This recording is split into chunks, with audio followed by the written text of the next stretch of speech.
Are you struggling with empty nest syndrome? Maybe you are mourning your role as the primary caregiver for your children. My guest today is Tara Duckworth, a registered therapeutic counselor who is going to share her expertise and her experience to help you navigate this challenging part of life. Now, let's get started. Hey there, midlife mama, and welcome back to the Rising Strong podcast, where we are all about helping you build the mindsets, habits, and behaviors you need to navigate this season of life and make your next chapter the best chapter. My name is Lisa, and if you are a busy, overwhelmed midlife mom who's tired of navigating this on your own, I've got you. Here on the Rising Strong podcast, I'm committed to giving you simple, no BS episodes that help you master the messiness of midlife, find more balance, build more resilience, and boost your overall well-being. It's time to start rising strong. Let's do this.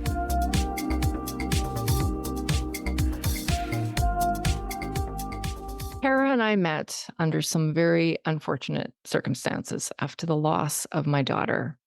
And I'll never forget how gracious and kind she was. Today, I'm honored that she would agree to come onto the Rising Strong podcast and have a conversation with me.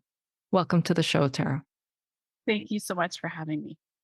So, you had a successful business and storefront, and you decided to go back to school.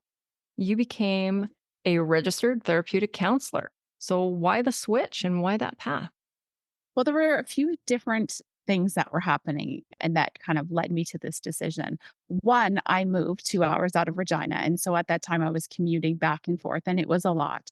COVID hit and I thought if I was to make a change, now's the time to make the change.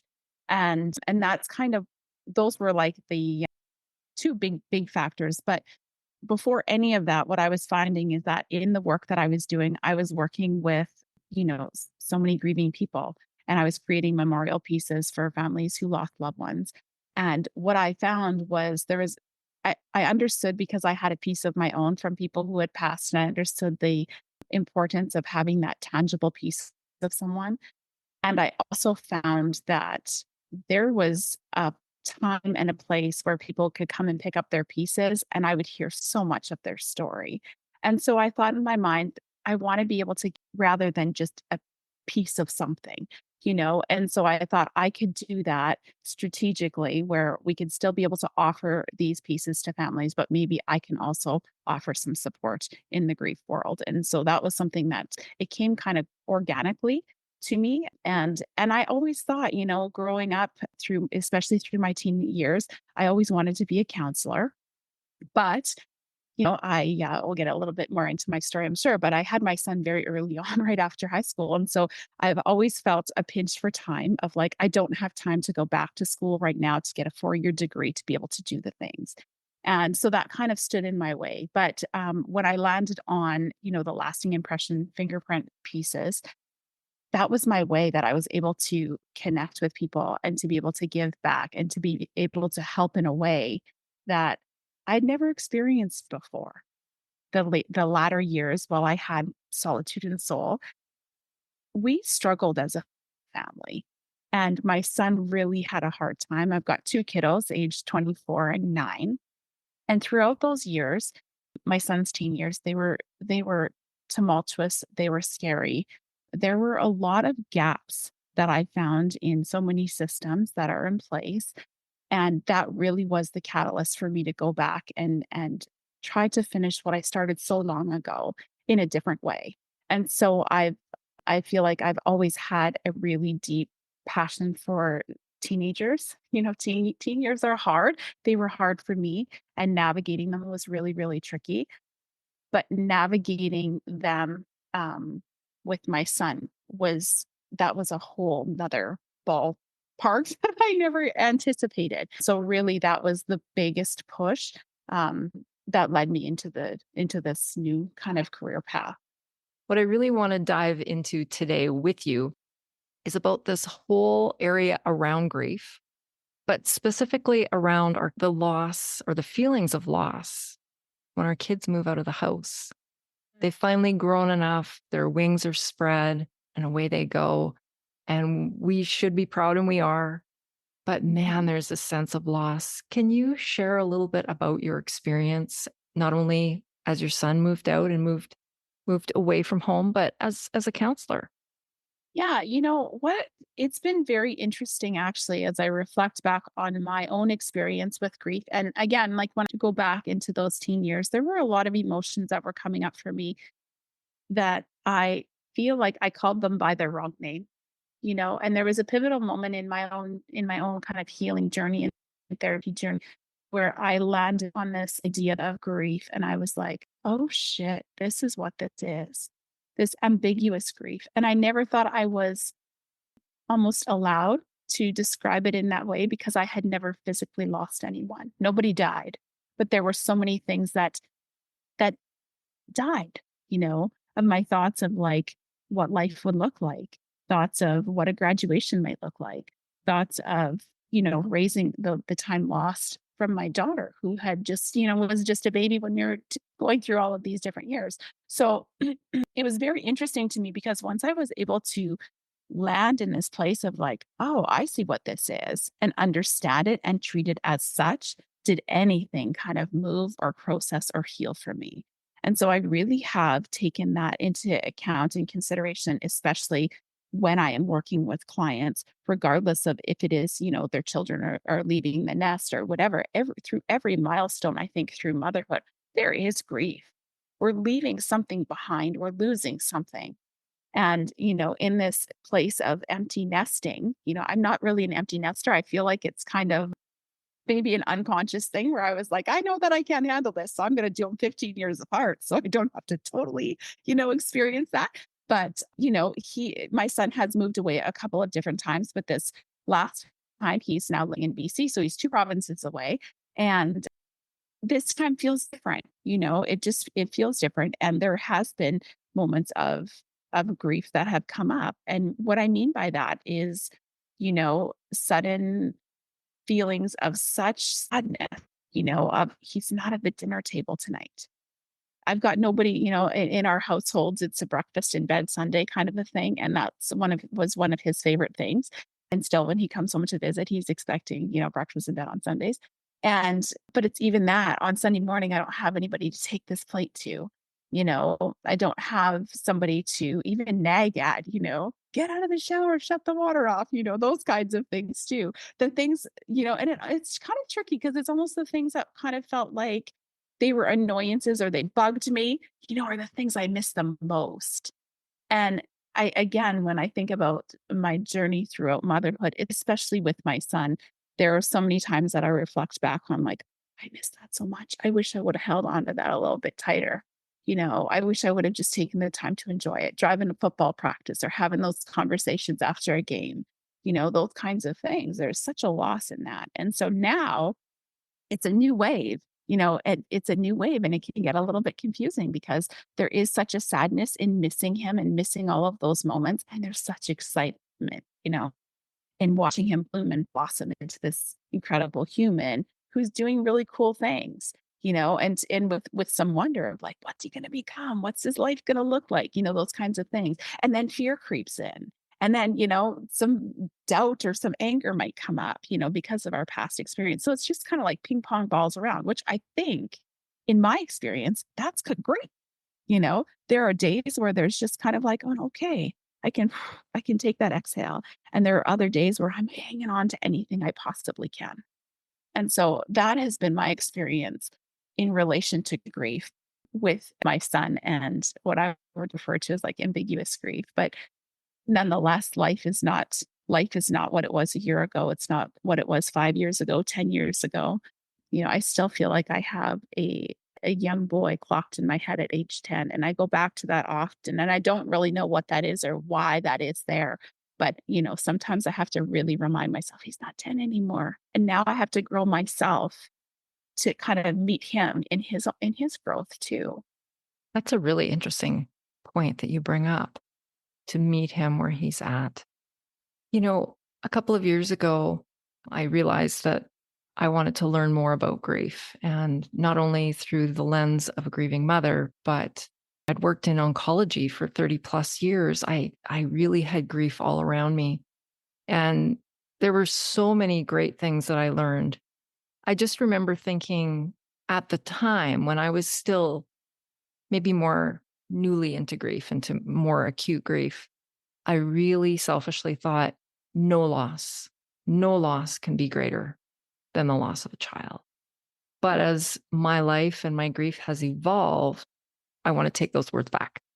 I don't think they're true because I think that, first of all, grief is not just the loss of person, as you've mentioned. Grief is the loss of anything or anyone we love or that is meaningful to us. So when you put it in that context, you're right. There's a lot we grieve, and so many different aspects. It's not just that maybe our child has moved out, but maybe it's those Sunday morning breakfasts, or even, the parts that where we were pulling our hair out, those moments, we miss them, right? Yeah. Yeah. But what I did want to jump into next with you is something that you mentioned about really carrying grief in one hand and then the joy and celebration in the other, right? We're watching our boys grow into these beautiful humans.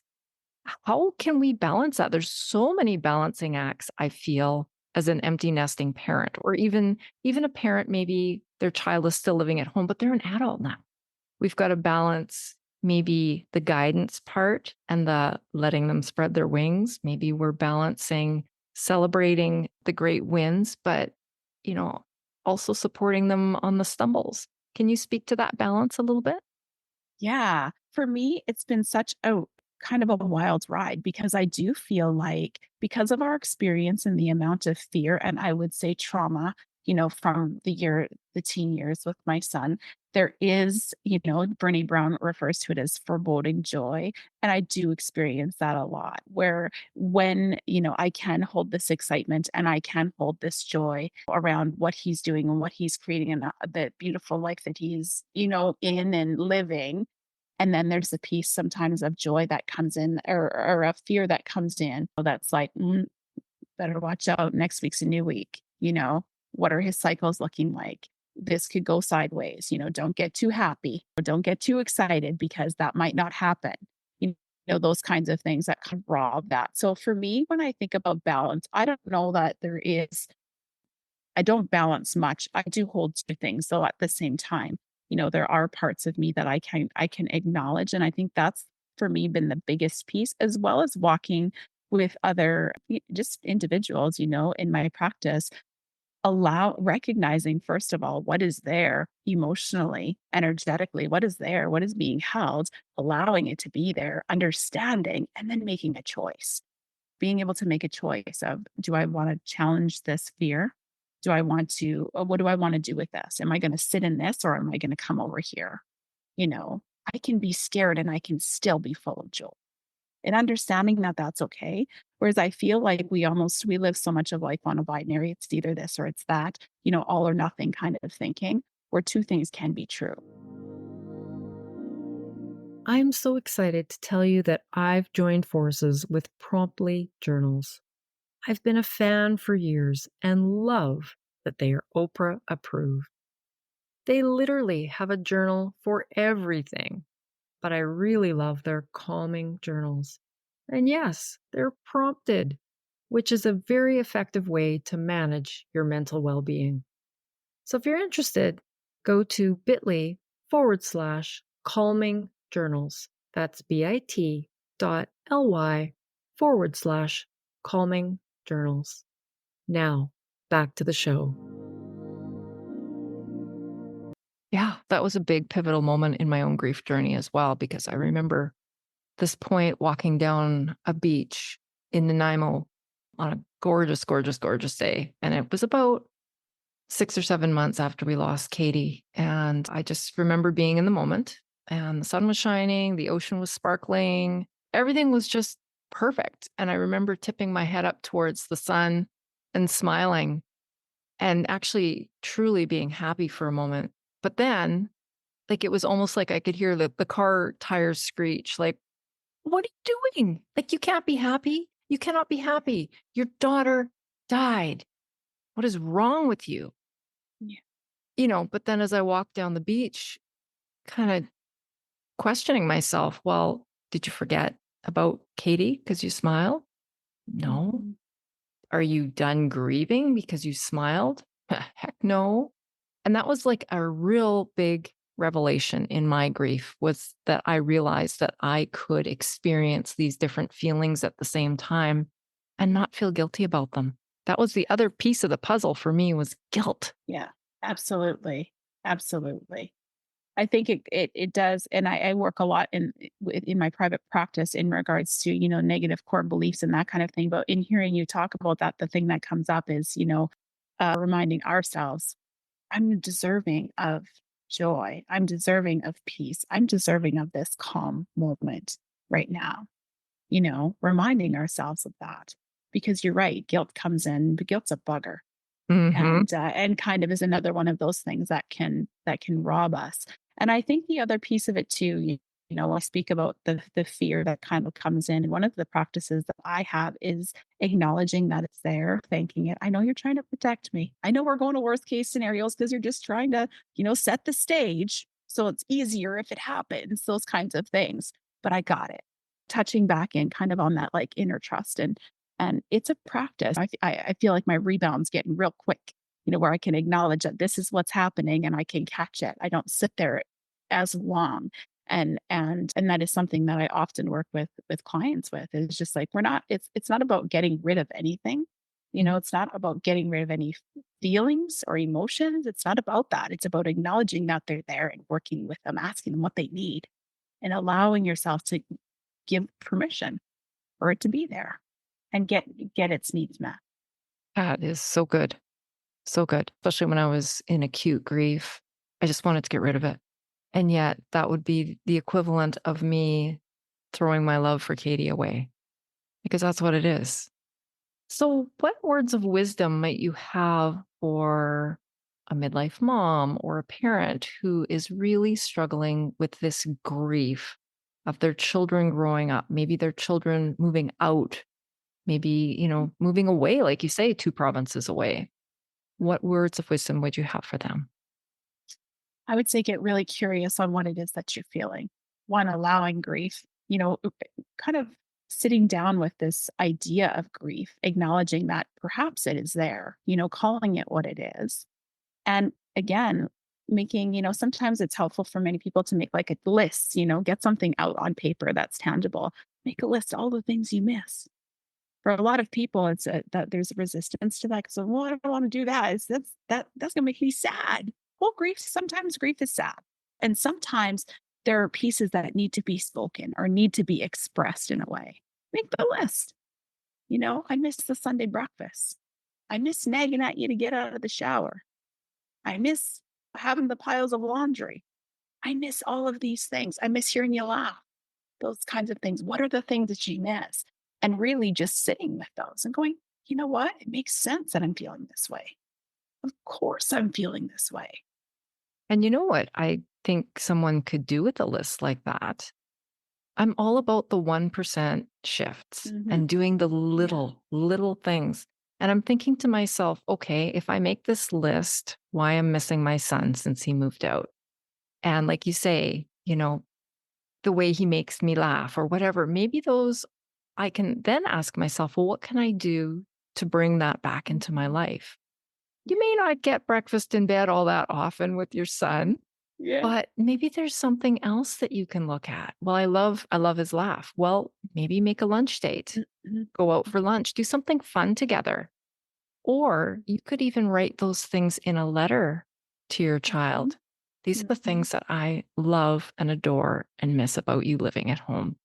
And some of them might make them giggle, like you say, turning off the hot water or what have Yeah. you.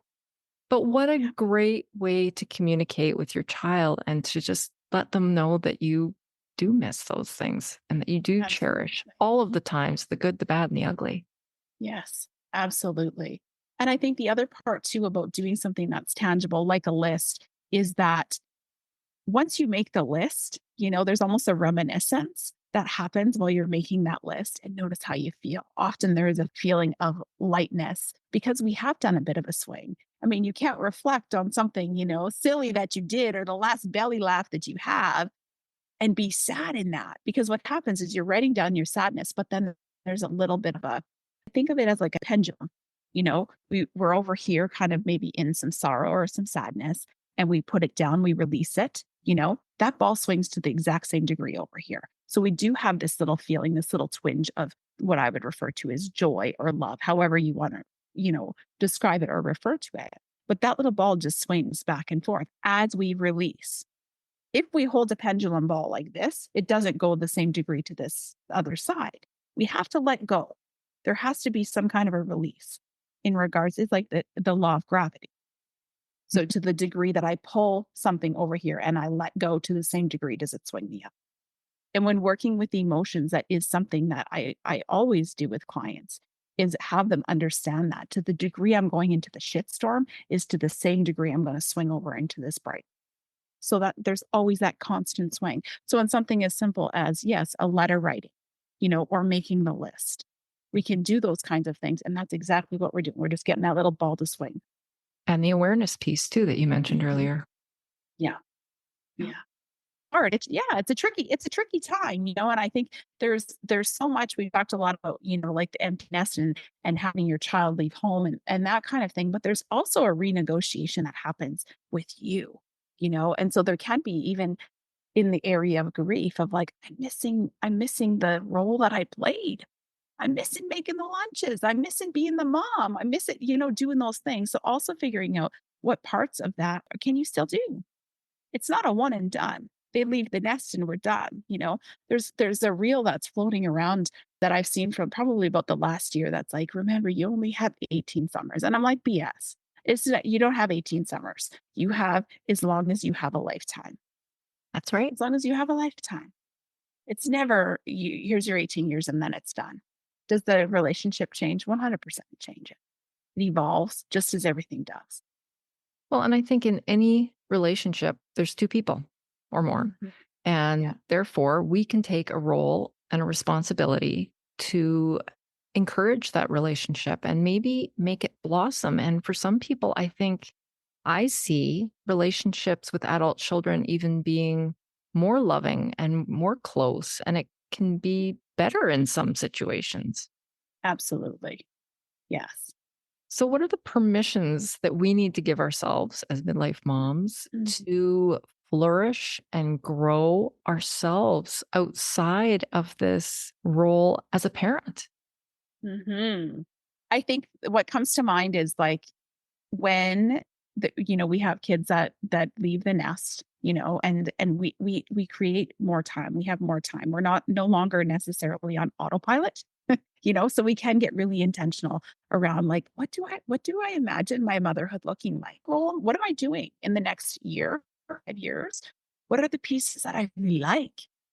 I will tell you, I went back to Vancouver to see my son just about a month ago, and we were doing some stuff around his little place, and we were doing laundry, and I was folding up his laundry, and I was just like, you know what? There are people, and I know because my husband's kind of one of them that's like, Terry, you don't have to do his laundry. I'm like, I know I don't have to do his laundry, but I want to. This is about me. This is not about him. And I think it gets really confusing in a world right now where there's so much talk and there's so much different language that's being used. Like, you don't want to create codependency and, you want them to, whatever. There's this failure to launch kind of thing. There's all of these different labels where we put labels on everything, but like really getting intentional around like, what do I want? Is this for me? I'm not doing his laundry because I don't think he can do it. I'm doing it because it's a way that I can show some love. It's a way that kind of can take me back to another time, where I did do that, and he's appreciative of it. Picking up different pieces and thinking like, what do I want to do? Not what should I do? Not what's expected of me, but what pieces do I want? As you were saying that, I was reflecting back to a book, The Five Languages of Love. Mhm. And I know when we were struggling with our son in those dreaded teen years, I pulled that out and I read it from through the lens as a parent. Mhm. And I think what you were saying, folding laundry or making suppers or whatever it is, that's an act of love. And I don't know if that's the right term to use, but you know what I mean? Doing things for someone that you care about so much. Yeah.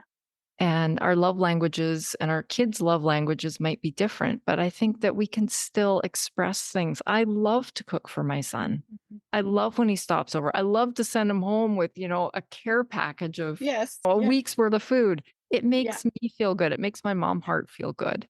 Yes. And I Yes. don't think I'm holding him back in any way, shape, or form by doing that, by showing him love through acts of kindness. Absolutely.